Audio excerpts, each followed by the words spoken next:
Good morning बच्चों, excited रहिए। आज हम कक्षा 8वीं अध्याय 3 संश्लेषित रेशे और प्लास्टिक के बारे में समझेंगे। बच्चों, पोशाक जिन्हें हम पहनते हैं कपड़े से निर्मित होते हैं। कपड़े प्राकृतिक अथवा कृत्रिम स्रोतों से प्राप्त रेशों से बनाए जाते हैं। हम जो कपड़े पहनते हैं वो प्राकृतिक अथवा कृत्रिम रेशों से बनाए जाते हैं। रेशों का उपयोग विविध प्रकार के अन्य घरेलू वस्तुओं के निर्माण हेतु भी किया जाता है। रेशों से निर्मित कुछ सामान्य वस्तुओं की सूची हम बनाते हैं। उन्हें प्राकृतिक और कृत्रिम रेशों से निर्मित वस्तुओं में विभाजित करने का प्रयास कीजिए। बच्चों, यहाँ पे हमें दो प्रकार की सूची बनाना है, जिसमें एक प्राकृतिक रेशे और दूसरा है कृत्रिम रेशे। तो क्रमांक, वस्तु का नाम, रेशे का प्रकार, प्राकृतिक और कृत्रिम। अब यहाँ मान लीजिए हम वस्तु एक रखते हैं, वस्तु का नाम कपास लेते हैं। अब कपास क्या है, प्राकृतिक रेशा है या कृत्रिम रेशा है? तो कपास जो है वह प्राकृतिक रेशा है, राइट। इसके अलावा रेशम जो है वो भी एक प्राकृतिक रेशा है। ऊन जो बनाते हैं तो ऊन जो है यह भी एक प्राकृतिक रेशा है, क्योंकि भेड़ से हमें ऊन प्राप्त होता है। इसके अलावा नायलॉन जो रेशा होता है वो एक प्राकृतिक रेशा न होकर कृत्रिम रेशा होता है। तो आपने कुछ वस्तुओं को कृत्रिम चिन्हित क्यों किया? आपने अपनी पिछली कक्षा में पढ़ा है कि प्राकृतिक रेशे जैसे कपास, ऊन, रेशम आदि पौधे अथवा जंतुओं से प्राप्त होते हैं। दूसरी ओर संश्लेषित रेशे मनुष्य द्वारा बनाए जाते हैं, इसलिए ये संश्लेषित अथवा मानव निर्मित रेशे कहलाते हैं। बच्चों, जिन रेशों को मनुष्य बनाता है या मनुष्य द्वारा जो बनाए जाते हैं उन्हें हम मानव निर्मित रेशे कहते हैं, और जो रेशे प्रकृति से हमें प्राप्त होते हैं जैसे कपास, ऊन, रेशम और पौधों से जो हमें प्राप्त होते हैं उन्हें हम प्राकृतिक रेशे कहते हैं। अब संश्लेषित रेशे क्या है? धागे से जुड़े मनकों के हार में पाए जाने वाली एक रूप बनावट को स्मरण करने का प्रयास कीजिए। बच्चों, यहाँ पर हम एक हार के बारे में चर्चा कर रहे हैं। जो चित्र में आप देख रहे हो एक माला के बारे में चर्चा करते हैं कि मनकों मतलब मोती। तो यह धागे से जुड़े मनकों के हार, जो हार है इसमें मोती से बना हुआ होता है। तो के समान कुछ कागज क्लिपों को जोड़ के एक लंबी श्रृंखला बनाने का प्रयास कीजिए। क्या दोनों में कोई समानता है? इसी प्रकार जैसे कि हार होता है मोती का, मनकों का, उसी प्रकार यहाँ है कागज से लंबी श्रृंखला हमें बनाने का प्रयास करना और समझना है। चित्र 3.1 हम देखते हैं। ए मतलब मन के, आप मोती देख रहे हैं इसमें ए वाले चित्र में, और बी वाले चित्र में हम देखते हैं तो कागज क्लिप जोड़कर यहाँ पे एक लंबी श्रृंखला हमने बनाई है। एक संश्लेषित रेशा भी छोटी इकाइयों को जोड़कर बनाई गई एक श्रृंखला है। बच्चों, एक जो रेशा होता है वो छोटी छोटी इकाइयों से मिलकर बना होता है, जैसे एक हार मोतियों से मिलकर बना होता है। इस प्रकार की अनेक छोटी इकाई मिलकर एक बड़ी एकल इकाई बनाती है। और ये छोटी छोटी जो मोती है ये मिलकर एक बड़ा हार बनाती है। उसी प्रकार छोटी छोटी इकाई मिलकर एक यहाँ पर बड़ी इकाई बनाते हैं। जिसे हम जो मकान बनाते हैं तो मकान बनाते समय क्या करते हैं, छोटी छोटी जो ईंट होती हैं, ईंटों को हम जोड़ करके दीवार बनाते हैं और उससे मकान बनता है। उसी प्रकार यहाँ पे एक रेशा बनता है। जो बहुलक अंग्रेजी में पॉलीमर कहलाता है।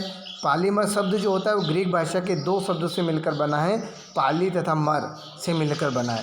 पाली का अर्थ होता है अनेक तथा मर का अर्थ होता है भाग या इकाई, उसका कोई टुकड़ा। अतः एक पॉलीमर या बहुलक बहुत सी इकाई को दोहराने से बनता है। तो बच्चों, निश्चित रूप से आपको समझ में आ गया है, आपको इसको समझना है। अब पेज नंबर हम 2 पर इसमें आगे बढ़ते हैं। बहुलक प्रकृति में भी पाए जाते हैं। उदाहरण के लिए कपास एक बहुलक है जो सेलुलोज कहलाता है, राइट। सेलुलोज जो है बड़ी संख्या में ग्लूकोज इकाइयों द्वारा निर्मित होता है। संश्लेषित रेशे के प्रकार के बारे में अब हम जानते हैं। तो प्रकार के बारे में ए में हम बात कर रहे हैं रेयान, राइट।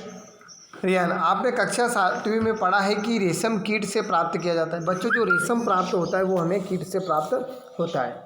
इसकी खोज चीन में हुई थी। सबसे पहले इसकी खोज कहाँ पे हुई है? चीन में हुई है इसकी खोज। और इसे लंबे समय तक कड़ी सुरक्षा में गोपनीय रखा गया है। चीन में खोज होने में से लंबे समय तक कड़ी सुरक्षा में गोपनीय रखा गया। रेशम रेशे से प्राप्त कपड़ा बहुत महंगा होता है, परंतु इसकी सुंदर बनावट टेक्सचर ने प्रत्येक व्यक्ति को मोह लिया है। रेशम को कृत्रिम रूप से बनाने के प्रयास किए गए हैं। 19वीं शताब्दी के अंतिम छोर पर वैज्ञानिकों को रेशम समान गुणों वाले रेशे प्राप्त करने में सफलता प्राप्त हुई है। इस प्रकार का रेशा कास्ट लुगदी के रासायनिक उपचार से प्राप्त किया गया है।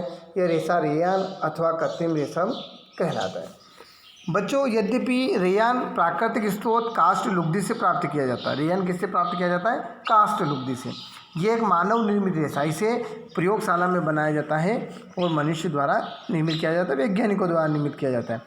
यह रेशम से सस्ता होता है, परंतु इसे रेशों के समान बुना जा सकता है। इसे रंगों की कई किस्मों में रंगा जा सकता है। रेयान को कपास के साथ मिलाकर बिस्तर की चादरें बनाते हैं अथवा ऊन के साथ मिलाकर कालीन या गलीचा बनाते हैं। जो चित्र में आप देख रहे हैं 3.1, ये जो चित्र देख रहे हैं ये रेयान निर्मित वस्तुओं का चित्र है। ये गलीचे का चित्र जो हमारे घरों में उपयोग किया जाता है, यह एक कृत्रिम रेशे से मिलकर बना होता है। बच्चों, अब नायलॉन के बारे में हम जानकारी लेते हैं। तो नायलॉन एक अन्य मानव निर्मित रेशा, इसे 1931 में बिना किसी प्राकृतिक कच्चे माल, पौधों या जंतुओं से प्राप्त का उपयोग किए बनाया गया है। इसका निर्माण कोयले में, जल और वायु से किया गया है। यह प्रथम पूर्ण रूप से संश्लेषित रेशा था, पहला रेशा था। नायलॉन रेशा प्रबल, प्रत्यास्थ और हल्का था। यह चमकीला और धुलने में सुगम था, अतः यह कपड़ों के निर्माण हेतु बहुत प्रचलित हुआ। हम देखते हैं नायलॉन की बहुत सारी रस्सी होती हैं, कपड़ों में भी इसका उपयोग किया जाता है। क्या नायलॉन रेशा वास्तव में इतना प्रबल है कि हम इसे नायलॉन पैराशूट और चट्टानों पर चलने हेतु रस्से बना सकते हैं? हम नायलॉन से निर्मित कई वस्तुओं को उपयोग में लाते हैं, जैसे जुराबे, रस्से, तंबू, दांत साफ करने का ब्रश, कारों की सीट के पट्टे, स्लीपिंग बैग, शयन थैला, पर्दे आदि। नायलॉन का उपयोग पैराशूट में किया जाता है। अब चित्र में देखिए 3.3 में नायलॉन से निर्मित विभिन्न वस्तुएं आपको दिखाई दे रही है। देखिए सॉक्स है, रस्सी है, ब्रश है, फिर ये पर्दा है, राइट। अब क्या नायलॉन के रेशे सचमुच इतने मजबूत होते हैं कि हम उससे पैराशूट और चट्टानों पर चढ़ने की रस्सी का निर्माण कर सकते हैं? तो यस, कर सकते हैं हम, इतने ऐसे वो मजबूत होते हैं। तो थैंक यू बच्चों, इन 2 पेज का आपको रीडिंग करना है। Okay, thank you, bye.